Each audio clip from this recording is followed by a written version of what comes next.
নমস্কার বন্ধুরা, সুহনা kitchen with village ফুডে সবাইকে স্বাগত জানিয়ে চলে এসেছি নতুন একটা রেসিপি নিয়ে। আজ আমি তোমাদের সঙ্গে শেয়ার করব পটল মাছের টক। তোমরা হয়তো এর আগে ঝোল ঝাল খেয়েছো অনেকে, কিন্তু এই টক রেসিপিটা তোমরা অবশ্যই বাড়িতে বানিয়ে খাবে এবং খুবই ভালো এবং সুস্বাদু লাগবে। তো প্রথম থেকে শেষ পর্যন্ত ভিডিওটি দেখার অনুরোধ রইল। দেখো চলে এসেছি, মাছটা আগে থেকে নুন মাখানো ছিল। এবার আমি হলুদটা মাখিয়ে নিচ্ছি। তো হলুদটা আমি ভালোভাবেই মাখিয়ে নেব হাত দিয়ে। তো এভাবে আমি ভালো করে মাখিয়ে নিচ্ছি হলুদটা। এদিকে আমি আগে থেকেই কড়াইয়ে তেল দিয়ে বসিয়ে রেখেছিলাম। তো কড়াইটা তেবে গেছে, এবার আমি মাছগুলো দিয়ে দেব। বন্ধুরা দেখছো আমি হাত দিয়েই মাছগুলো দিচ্ছি। তো এর দু রকম প্রসেস আছে, হাত দিয়েও মাছ দিলে হবে, এতে একটু ঢুলি ওঠার কিংবা ছ্যাঁকা লাগার চান্সটা বেশি থাকে। তো আরেকটা প্রসেস তোমাদের আমি দেখাবো একটু পরে। তো প্রথমে আমি এই মাছগুলো ভেজে নিই। এক পিঠ হয়ে গেছে, আমি আস্তে আস্তে লৌটে নেব মাছগুলো। যদি ভালো লাগে লাইক শেয়ার কমেন্ট করবে, আমার এই চ্যানেলটিকে সাবস্ক্রাইব করবে আর পাশে থাকা বেল আইকনটি ক্লিক করবে, যাতে আমার দেওয়া ভিডিওগুলো সবার প্রথমে তোমাদের কাছে পৌঁছে যায়। মাছগুলো আমার এক পিঠ ভালোভাবে ভাজা হয়ে গেছে। এরমভাবেই আমি সব মাছগুলো ভেজে নেব। মাছগুলো ভাজা হয়ে গেছে, এবার আমি তুলে নিচ্ছি।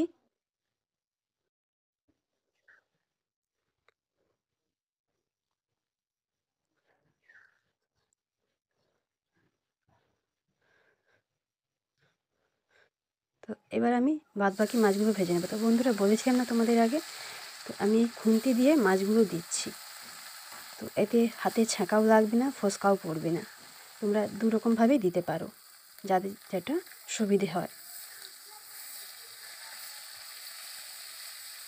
এরকমভাবে আমি সব মাছগুলো ভেজে নেব আবারও।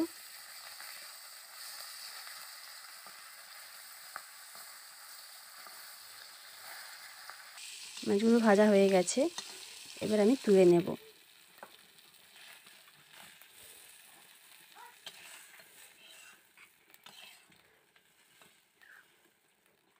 কড়াইয়ে যে বাদবাকি তেলটা আছে ওর সঙ্গে আরেকটু তেল আমি অ্যাড করে দেব।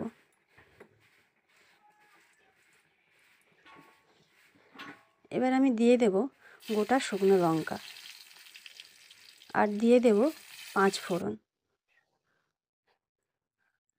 5 ফোড়নটা লঙ্কাটা ভালোভাবে ভাজা হয়ে গেলে এবার আমি অল্প কিছু মশলা দেব। দিয়ে দেব হাফ চামচ লঙ্কা গুঁড়ো, কিন্তু হ্যাঁ কড়াইয়ের তাপটা একটু কিন্তু কমিয়ে দিতে হবে। দিয়ে দেব হলুদ গুঁড়ো, হালকা আঁচে ভাজতে হবে হলুদ এবং লঙ্কাটাকে। এবার দিয়ে দেব তেঁতুল জল। জলটা আমি আগে থেকেই বানিয়ে রেখেছিলাম।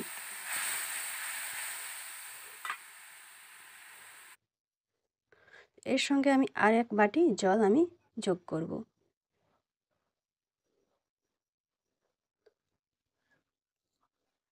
এবার দিয়ে দেব স্বাদ মতন নুন।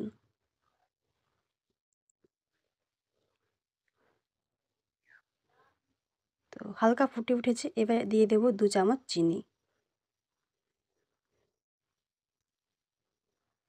তো চিনি দিলে টকটা একটু মিষ্টি মিষ্টি টক টক লাগবে, তাতে ভালো লাগবে খেতে।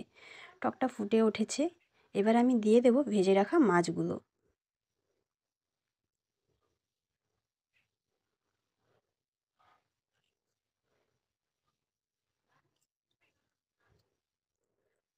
টকটা প্রায় আমার হয়ে এসেছে।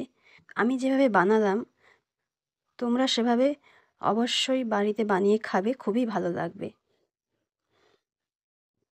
বন্ধুরা আজকে আমার এই টক রেসিপিটা পুরো রেডি হয়ে গেছে।